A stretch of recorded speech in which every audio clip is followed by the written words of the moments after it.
Bienvenue à nouveau sur AI Smart Talk. Dans le dernier tutoriel, nous avons construit un Smart Flow qui s'exécute automatiquement à chaque message entrant. Aujourd'hui, nous construisons l'autre type, un outil. Un outil est lui aussi un Smart Flow, mais avec un déclencheur différent. C'est l'IA elle-même qui décide quand l'appeler pendant une conversation, avec quels arguments et quoi faire du résultat. Avant de construire, 2 minutes pour comprendre comment un outil fonctionne réellement sous le capot. C'est la boucle agentique. Étape 1. L'utilisateur envoie un message. Pouvez-vous ouvrir un ticket pour mon chargeur cassé ? Étape 2. L'IA regarde le message, regarde la liste des outils que vous avez configurés et décide. Il faut l'outil de création de tickets. Elle décide aussi des arguments à passer. Le type de problème, une courte description, une priorité. Elle appelle l'outil avec ses arguments. Étape 3. L'outil s'exécute. Il fait l'action que vous avez câblée. Dans ce cas, il appelle l'API de Jira et crée un ticket. Il retourne une observation. Une observation, c'est juste le résultat de l'action de l'outil. Un petit payload qui dit à l'IA ce qui s'est passé.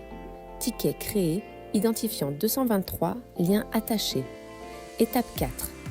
L'IA lit l'observation. Elle décide si la boucle est terminée ou si elle a besoin d'autres informations. Peut-être qu'elle appelle un autre outil pour confirmer que le ticket est visible. Peut-être qu'elle a tout ce qu'il lui faut et répond directement à l'utilisateur. C'est l'IA qui pilote la boucle. Vous n'écrivez pas l'orchestration. L'IA s'orchestre elle-même selon ce que chaque outil renvoie. Étape 5.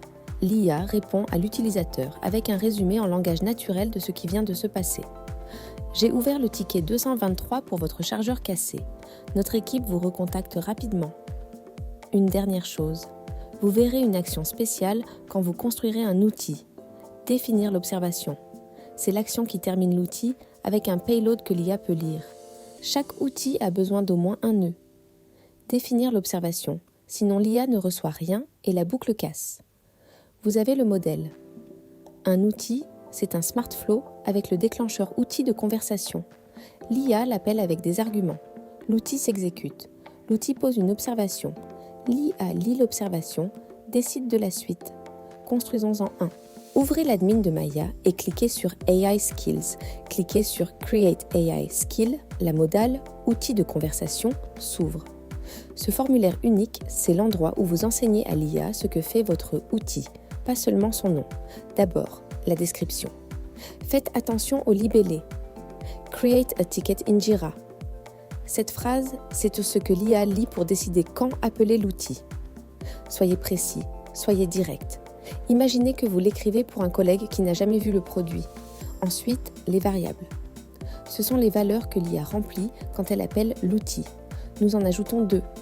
Title avec une courte description, title of the ticket, et description avec the description of the issue. L'IA lit la conversation, déduit chaque valeur et les passe à l'outil. Troisièmement, User Targeting. Par défaut, l'outil est disponible pour All Users. Vous pouvez aussi le restreindre aux Connected Users uniquement ou à des rôles spécifiques via le Role-Based Access. On couvrira les rôles dans un autre tutoriel. Pour aujourd'hui, on laisse sur All Users. Cliquez sur Créer le workflow. Le canevas visuel s'ouvre avec le nœud outil de conversation déjà en place. Maintenant, on ajoute l'action. Cliquez sur le plus sous le déclencheur et ajoutez Create Jira Issue. Cette action est apparue quand nous avons connecté Jira plus tôt. Exactement le point que nous faisions. Chaque intégration que vous connectez ajoute de nouvelles actions à votre bibliothèque. On configure le ticket Jira. Project, Development, Summary. On le relie à notre variable title via le sélecteur de variables. Description. On le relie à notre variable description.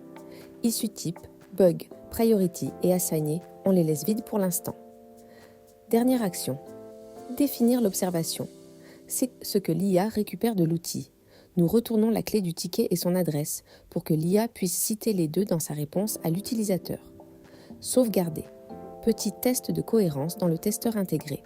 On passe un titre et une description d'exemple. On clique sur Exécuter. Chaque nœud passe au vert.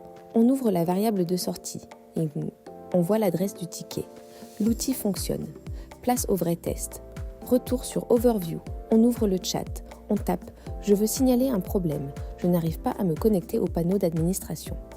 Regardez ce qui se passe. L'IA reconnaît la description de notre outil, déduit le titre et la description du message, appelle l'outil de création de tickets. Jira crée le ticket DEV-22. L'IA répond avec une confirmation et le lien vers le ticket. De bout en bout, sans une ligne d'orchestration, sans une ligne d'appel API. 2 petits détails pour polir l'expérience. De retour dans l'outil, on fait défiler jusqu'au message de chargement. Par défaut, il dit quelque chose de générique. On le remplace par « Je traite votre problème », c'est ce que le client voit à l'écran pendant que l'outil tourne. Une dernière chose qui vaut le coup d'œil. Maya parle 37 langues. L'outil lui-même est défini en anglais, mais le raisonnement de l'IA se traduit à la volée. On ouvre le module client en français, on tape notre problème et l'IA appelle l'outil, remplit le titre et la description en français, crée le ticket. Même outil. N'importe quelle langue, pour récapituler. Un outil, c'est un smart flow avec le déclencheur outil de conversation. Vous lui donnez une description que l'IA lit pour décider quand l'appeler, des variables que l'IA remplit et une action fournie nativement par une intégration que vous avez connectée, terminée par définir l'observation. L'IA orchestre la boucle toute seule. À partir de là, vous pouvez construire n'importe quel outil que vous imaginez. Connectez plus d'intégrations, gagnez plus d'actions, construisez plus d'outils, même Canva, même boucle agentique.